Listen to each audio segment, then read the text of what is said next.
strategic partnership. We took 22%. We signed an R&D agreement, an industrial agreement, and we intend to develop all our biotech activity in partnership with this company, Amyris. What does Amyris? New yeast, which from the sugar of the sugarcane can produce directly other molecules than just ethanol and sugar. We have nothing against ethanol and sugar, don't worry. But we believe that sugarcane can do more and other sources and other types of molecules and relatively quickly. The type of molecules that can be produced through fermentation with those yeasts go to medicine. Artemisinin is an anti-malarian medicine, surfactants, perfumes, a lot of different chemical products, and of course, biofuel, biojet, biolubricants, and biodiesel. And this is the reason why we have started to work with Amyris, and under our partnership, we are starting some research and development program to find the yeasts which are going to produce biojet. This is one of the holy grail of our industry. Biojet is very difficult to produce to green source biofuel, biojet for the planes. Biodiesel is usually produced through fatty plants, but which are limited in volumes worldwide.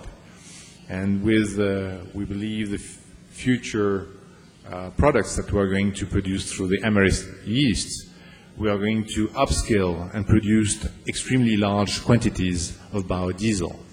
So this is really the angle, biotechnology, a new product that we intend to grow and to develop our activity in Brazil. And why is this specific? This is specific because as we are going to grow this activity, we will bring new markets to the sugarcane industry. Not an additional ethanol producer, but a producer which will grow new cane. And we are committed to invest in this country to grow new cane, to produce those new products. Of course, this is in alignment with a lot of people of your industry. This is also in alignment with the interests of the Brazilian market and of the international market. All those markets, whether Brazilian or international, are in need of more and more products, more and more green products, and in the future, we even intend to, and this is 5 years down the road, to develop new yeasts which will not only use sugar, but use the non-eatable part of sugar, either by gas or other sources of cellulosis or any type of waste. This is really the future that biotechnology can bring. And this is our bet. This is the bet that we have decided to play. And this game, this commitment, this growth, this industry, we are going to start in Brazil. The third characteristic of us in this type of business is partnership. We don't believe we can do it alone.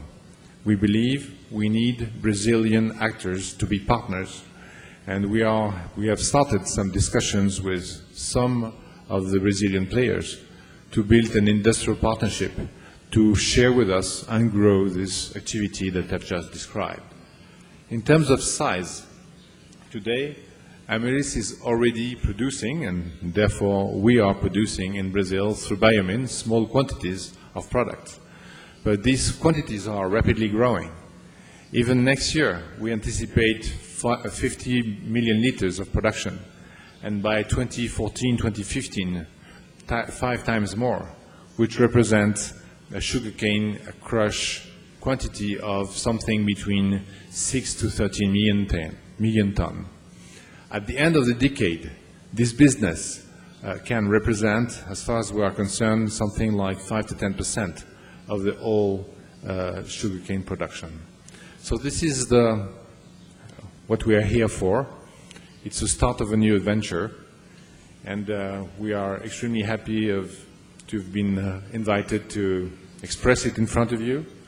and of all the meetings that we are planning to grow this business with you. Thank you very much.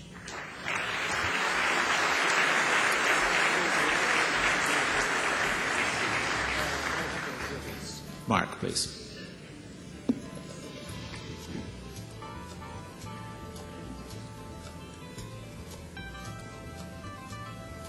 Well, hello everybody, and I was going to say bon dia, but I think we're running a bit late, so it may be beau tard already, so I'm under strict instructions to run to time.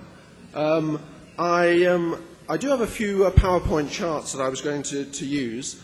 I'm going to flip through them quite quickly because I think some of the points have already been covered by my fellow speakers. But before doing that, I wanted to add my thanks to UNICA for organising this fantastic conference. I'm a pretty regular visitor to this part of the world now, and I always have a sense that when you come to this part of the world, you are really at the heart of the world's biofuels industry. And I know that speaking to this audience, I don't need to go through all of the work on supply-demand balances and the future of energy for you to agree with me that biofuels is going to be a very, very important part of the energy future. The thing I would have to say is the four of us sitting on the panel as representatives of major oil companies, we were probably a bit slow to recognize this. You folk in the room probably realized it 20 years before we did, but finally we've got the story now, and I think you hear that there are plenty of us now that see this as a very, very important part of the transport fuel mix in the future. Now, one thing that I did want to just mention, though, is that I think we have to be careful to recognize there will be lots of different solutions to a sustainable, smarter mobility system in the future. It won't only be about biofuels, it will be about different vehicle types. We'll see more electrification in the vehicle mix. We might see hydrogen fuel cells in the future. But whichever way you look at it, all of those things won't meet the future demand for mobility. Liquid fuels will play an important role for at least the coming few decades, and biofuels is a very important part of making liquid fuels more sustainable. For all the sorts of reasons you've heard from my colleagues on the panel around lower CO2, around energy security and all the rest. So biofuels is really a critical enabler of liquid fuels being sustainable for the medium to long term. I guess Shell has been involved in biofuels for quite some time. As one of the world's leading distributors of automotive fuels, we also buy a huge amount of biofuels around the world. We've been working for a long time, probably about 10 years, on developing advanced biofuels technologies. And in fact, when I first worked in this space about 10 years ago, I made our first investments in a number of technology companies. But we're at an important stage now where we've realized in Shell that for us to deploy those advanced technologies, we need to have a substantial footprint in the biofuels of today. So that's why we're now moving to have a participation in biofuels production. And having looked all around the world at all of the possible things that we could do, we basically decided that Brazil was the best place to have that sort of participation. And that's why we formed our joint venture with Cosan, Raizen, which actually went live fully last week, so a very important milestone for us. And the things that make the joint venture important for us are some of the things that my colleagues on the panel have already talked about. We know that sugarcane ethanol is the most sustainable of today's biofuels. In economic terms, in terms of CO2, in terms of its potential for growth. And in a number of places you look at biofuels and you know that growth will be hard to achieve without having problems in terms of land use change and other undesirable impacts. Great potential for growth of the biofuels business in Brazil. The other thing that I think is important for us is that this joint venture with Cosan gives us scale in the business right away and gives us a great platform for deploying new technologies in the future. And Philippe from Total was also mentioning the importance of partnerships. And in the biofuel space, I think as Shell, we have to be humble that we need the right partners to develop this business globally. We are not an expert in agribusiness. There are many other people that are much more expert in that, and you have to have the agricultural part of the chain working well to be successful in the rest of the biofuels value chain. So I think at Shell we can bring some great insights in terms of industrial efficiency, in terms of fuel distribution, in terms of how we market products, indeed how we develop technology. And the combination of our expertise with that of Khosan in the biofuels business, I think, is going to be a tremendous opportunity for us. So we're very, very excited about this development and this move into sugarcane ethanol. But I did want to say that for biofuels to reach their full potential, if we have a vision where we say in post-2020 biofuels could be 10% of transportation fuel worldwide, it's very hard to see that dream being realized unless we bring new technologies into play. And so from a Shell perspective, we're firmly committed to the development of advanced biofuels technologies. We have a number of partnerships around the world. We've taken equity investments in several key biotechnology companies. Unlike some of my colleagues talking beforehand, there was a little bit of debate about which technologies for the future are likely to win.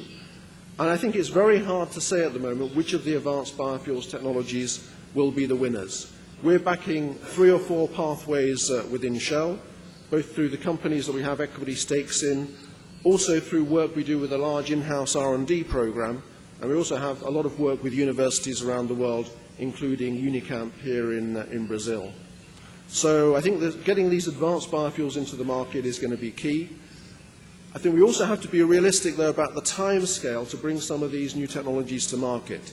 In the energy business, whether it's conventional oil and gas or it's in the biofuels business, getting technologies to mature can take some time. So it's going to need players in this space who have got the appetite to work over a long period of time, not just to do the work in the lab, but actually take these technologies out of the lab, large-scale demonstration, and then the commitment to spend the money to build out and make these a substantial part of the energy mix in the future.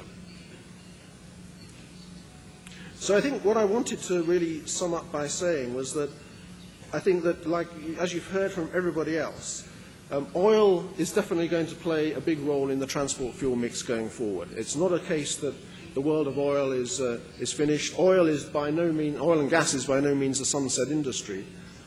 The role of oil in transportation is really going to be helped by biofuels.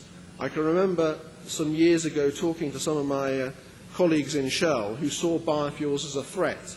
And I think now we realize that biofuels isn't a threat. Biofuels is one of the ways of extending the life of oil in transportation.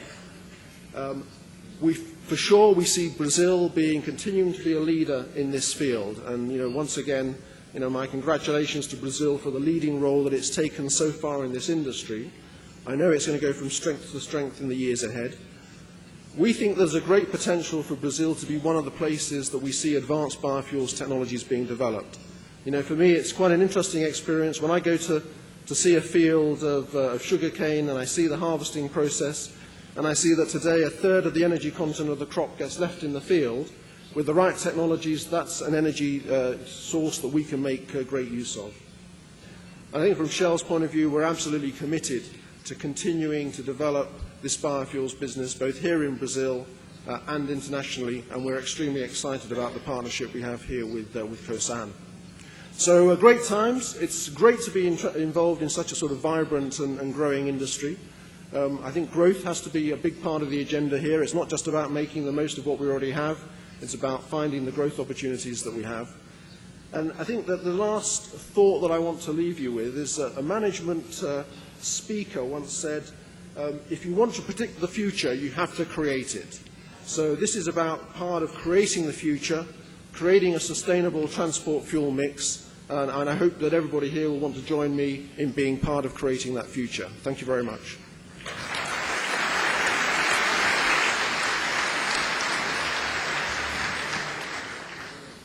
Todos nós ouvimos as 4 apresentações e o Vinod também, ele vai comentá-las. Vinod, you prefer to stay where you are?